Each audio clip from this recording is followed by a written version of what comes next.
নমস্কাৰ, এটা নতুন ভিডিঅ'লৈ মই সকলোকে আপোনালোকক স্বাগতম জনাইছোঁ। আজি মই আপোনালোকৰ লগত ডিছকাছ কৰিম যে APSC যেতিয়া আপোনালোকে মেইনছৰ ফৰ্ম ফিল আপ কৰিব তেতিয়া আপোনালোকে কি কৰিব লাগিব যে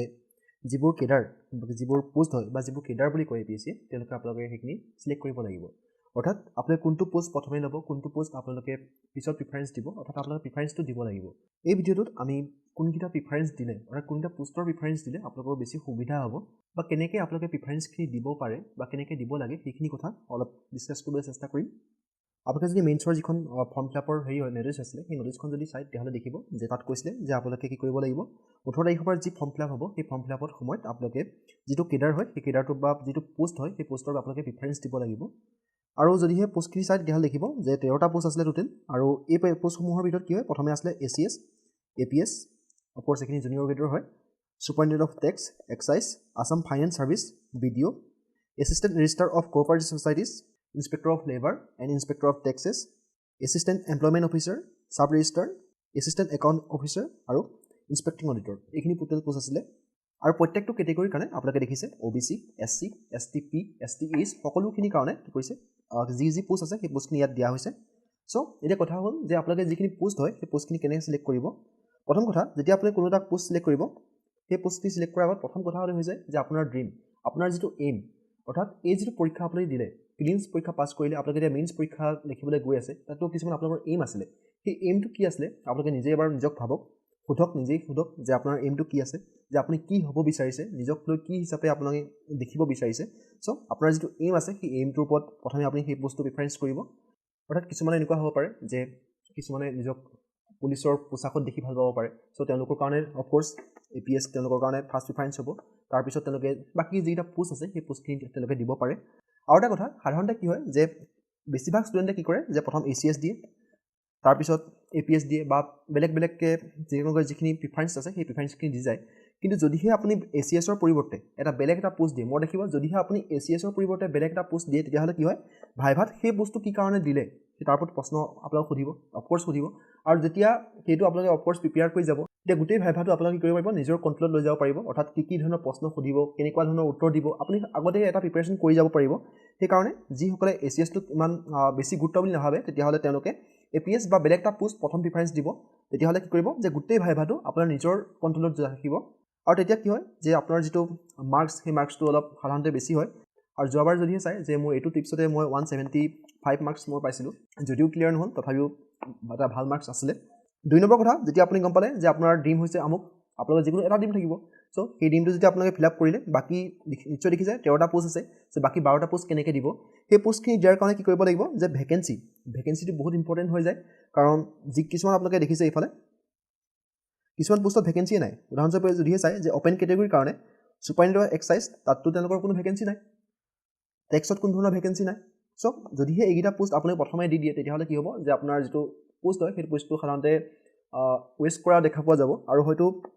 এক্সামিনাৰত ক'ব নোৱাৰে, ইণ্টাৰভিউত যদি তেওঁলোকে ভালদৰে জানে যে ইমানকেইটা পোষ্ট আছিলে তেতিয়াহ'লে তাত আপোনালোকৰ প্ৰশ্ন সুধিব পাৰে। চ' এইখিনি মোৰ হিচাপত দিব নালাগে। যিখিনি পোষ্টত ভেকেঞ্চি প্ৰথম বেছি আছে সেইখিনি পোষ্টত মোৰ হিচাপত দিব লাগে। চ' 2 নম্বৰতে আপোনালোকে কি কৰিব যে যিটো পোষ্টত ভেকেঞ্চি বেছি আছে সেই পোষ্টত আপোনালোকে দিবলৈ চাব।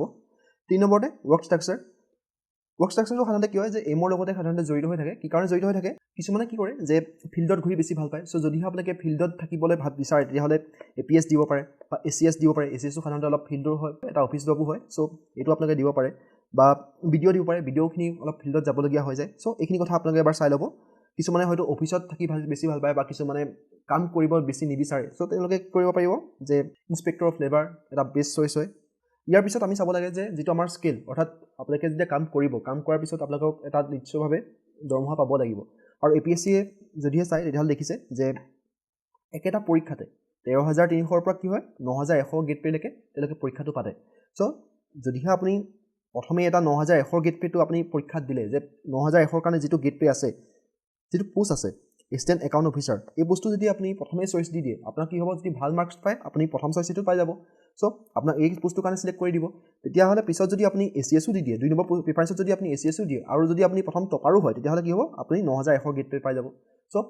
এইকাৰণে যিটো স্কেল অফ পে'ত বেছিভাগ ইম্পৰ্টেণ্ট দিব। কাৰণ আপুনি যিটো পোষ্ট প্ৰিফাৰেঞ্চ কৰিব সেইটো আপুনি চেঞ্জ কৰিব নোৱাৰে। গোটেই পৰীক্ষাত আপুনি কেতিয়াও সেইটো চেঞ্জ কৰিব নোৱাৰে। গতিকে যিটো আপোনালোকৰ পোষ্ট অফ প্ৰিফাৰেঞ্চ হয় সেই প্ৰিফাৰেঞ্চ দিওঁতে স্কেলৰ যিটো আছে স্কেলটো এবাৰ গুৰুত্ব দিব আপোনালোকে দেখিছে ACS আৰু APSৰ কাৰণে যোৱাবাৰৰ পৰা কি হৈছিলে যে এইবাৰ সাধাৰণতে কি হৈছে যে 13300 দুইটা একেটা গেট পে দিছে আৰু বাকিখিনিৰ কাৰণে দেখিছে 12700 গেট পেত আছে তিনিটা পোষ্ট 9100 গেট পে আছে সো এই যিটা পোষ্ট আছে সেই পোষ্টকেইটা মই ভাবো লাষ্টৰ ফালে দিলে বেছি ভাল আৰু তাৰ মাজতে দুটা পোষ্ট নিশ্চয় দেখিছে এছিষ্টেণ্ট এমপ্লয়মেণ্ট অফিচাৰ আৰু ইনস্পেক্টিং অডিটৰ এই দুটা পোষ্ট হয় 9400 গেট পে হয় সো এইকেইটা পোষ্ট এই বাকি যি 9100 গেট পেৰ পোষ্ট আছে তাতকে অলপ ওপৰত দিবলৈ চেষ্টা কৰিব আৰু এতিয়া মই আপোনালোকক কি কৰিম যে কেনেকৈ ধৰণৰ পোষ্ট প্ৰিফাৰেঞ্চ দিব লাগে সেই পোষ্ট প্ৰিফাৰেঞ্চৰ দুটামান উদাহৰণ দেখুৱাবলৈ চেষ্টা কৰিম যাতে আপোনালোকে নিজৰ যিটো ডিচিশ্যন লওঁতে সুবিধা হ'ব প্ৰথম কথা পুনৰ কওঁ যে যিটো আপোনালোকে প্ৰথম প্ৰিফাৰেঞ্চটো দিব সেইটো আপোনালোকৰ যিটো এইম হয় বা যিটো আপোনালোকৰ ড্ৰিম হয় সেই ড্ৰিমটোৰ ওপৰত বেছ কৰি পোষ্টটো প্ৰিফাৰেঞ্চ কৰিব কাৰণ এবাৰ মই পুনৰ কৈছোঁ যে এবাৰ যদি আপুনি পোষ্টটো প্ৰিফাৰেঞ্চ কৰিব তাক আপুনি চেঞ্জ কৰিব নোৱাৰে পুনৰ পৰীক্ষা দিব লাগিব পোষ্টটো অঁতৰাবৰ কাৰণে গতিকে প্ৰথম পোষ্টটোৰ ওপৰত ভালদৰে ৰিচাৰ্চ কৰি ল'ব সো মই গোটেই পোষ্টখিনি সকলোখিনি এটা কিছুমান কেটেগৰী ভাগত ভাগ কৰি দিছোঁ 4-5টা মই কেটেগৰী দিছোঁ সেইখিনি পোষ্টৰ ভিতৰত আপোনালোকে লাহে লাহে যিটো প্ৰথমে ভাল পায় সেইটোৰ ভিতৰত চাৰ্চ কৰিব পাৰিব যদি আপুনি আনৰিজাৰ্ভ হয় তেতিয়াহ'লে দেখিছে প্ৰথম আপুনি ACS বা APS এই দুটাৰ ভিতৰত যিকোনো এটা চইচ কৰিব পাৰিবা 2 নম্বৰ কেটেগৰীত BDO assistant registrar of cooperatives এই দুটা পোষ্ট দুইটা সাধাৰণতে সমান হয়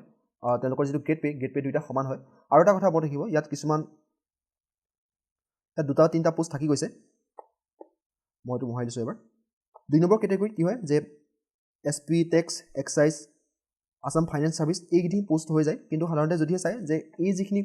পোষ্ট হয় এই পোষ্টখিনি ৰিজাৰ্ভ কেটেগৰীৰ কাৰণে হয় আৰু যদিহে আপুনি অপেন কেটেগৰীৰ কাৰণে ষ্টুডেণ্ট হয় তেতিয়াহ'লে এই যিটা পোষ্ট আপোনালোকে কেতিয়াও নাপায় সেইকাৰণে এই পোষ্টকেইটা পঢ়াব প্ৰথমে দি একো লাভ নাই যদি আপুনি আনৰিজাৰ্ভ কেটেগৰী ষ্টুডেণ্ট হয় বা অপেন কেটেগৰী ষ্টুডেণ্ট হয় তেতিয়াহ'লে কি কৰিব যে 3 আৰু 4 ভিতৰৰ কাৰণে BDO বা এছিষ্টেণ্ট ৰেজিষ্ট্ৰাৰ অফ কোঅপাৰেটিভছ এই দুটাৰ ভিতৰতে আপুনি এটা পোষ্ট চইচ কৰিব 3 নম্বৰ কেটেগৰীত ইনস্পেক্টিং অডিটৰ দিয়া হৈছে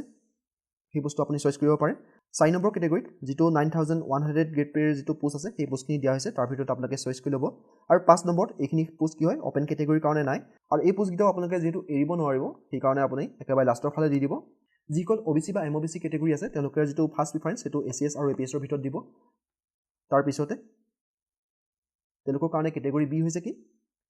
Assam finance service BDO assistant registrar of cooperatives এই তিনিটাৰ ভিতৰত তেওঁলোকৰ যোনটো ভাল লাগে সেই পোষ্টটো প্ৰথমে দিব আৰু বাকিকেইটা পোষ্ট একেৰাহে দি আহিব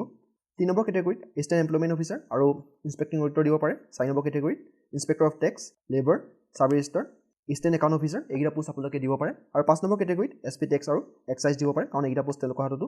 উপলব্ধ নহয় ঠিক আছে ST কেটেগৰীৰ কাৰণে যদিও আপোনালোকে চাই তেতিয়াহ'লে দেখিব যে যিটো পোষ্ট আছে ACS যিটো পোষ্ট আছে সেই পোষ্টটো ST কেটেগৰীৰ কাৰণে নাই মই প্ৰথম আপোনালোকক পুনৰ দেখুৱাইছোঁ এবাৰ SC কেটেগৰীৰ কাৰণে যিটো ACS পোষ্ট আছে সেই পোষ্টটো নাই কিন্তু তাৰ অৰ্থ এইটো নহয় যে আপুনি তাক এৰি থৈ যাব কাৰণ কি হয় যে যদি আপুনি মাৰ্কছ ভাল পায় তেতিয়াহ'লে আপোনাক কি বুলি ধৰা হ'ব যিটো আপুনি অপেন কেটেগৰী বুলি ধৰা হ'ব আৰু সেই কাৰণে যদি আপুনি অপেন কেটেগৰী হয় তেতিয়াহ'লে আপোনাক যেহেতু ৰিজাৰ্ভেশ্যন ধৰা নহয় সেইকাৰণে এই যিটো পোষ্ট আছে ACS সেই পোষ্টটো আপোনালোকে স্কিপ নকৰিব সেই পোষ্টটো দি থৈ যাব আৰু এটা কথা মই এতিয়া পুনৰ কওঁ যে যিসকল ৰিজাৰ্ভ কেটেগৰীৰ কাৰণে পোষ্ট নাই অৰ্থাৎ যদি আপোনালোকে চাই যে STPৰ কাৰণে যিটো BDO হয় সেই BDO পোষ্টটো নাই ইনস্পেক্টৰ অফ টেক্স নাই লেবাৰ নাই সো এই যিখিনি পোষ্ট নাই এই পোষ্টখিনি নাই তাৰ অৰ্থ এইটো নহয় যে আপুনি তাক স্কিপ কৰি দিব তাৰ অৰ্থটো হৈছে এইটো যে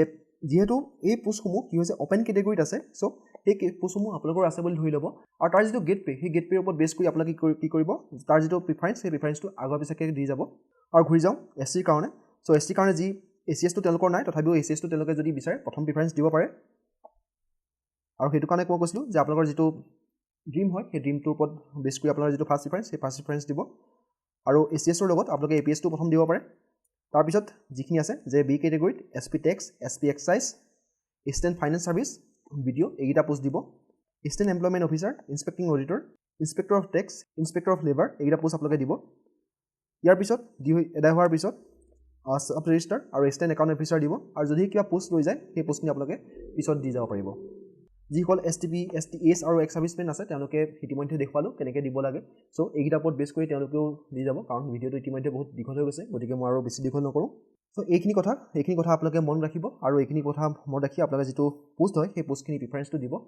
আশা কৰোঁ আপোনালোকে এই ভিডিঅ'টোৰ পৰা কিবা এটা জানিব পাৰিলে যদিও এতিয়াও কিবা আপোনালোকৰ হাতত ডাউট আছে তেতিয়াহ'লে সুধিব মই ৰিপ্লাই দিবলৈ চেষ্টা কৰিম সো আজিলৈ ভিডিঅ'টো ইমানে সামৰিছোঁ ধন্যবাদ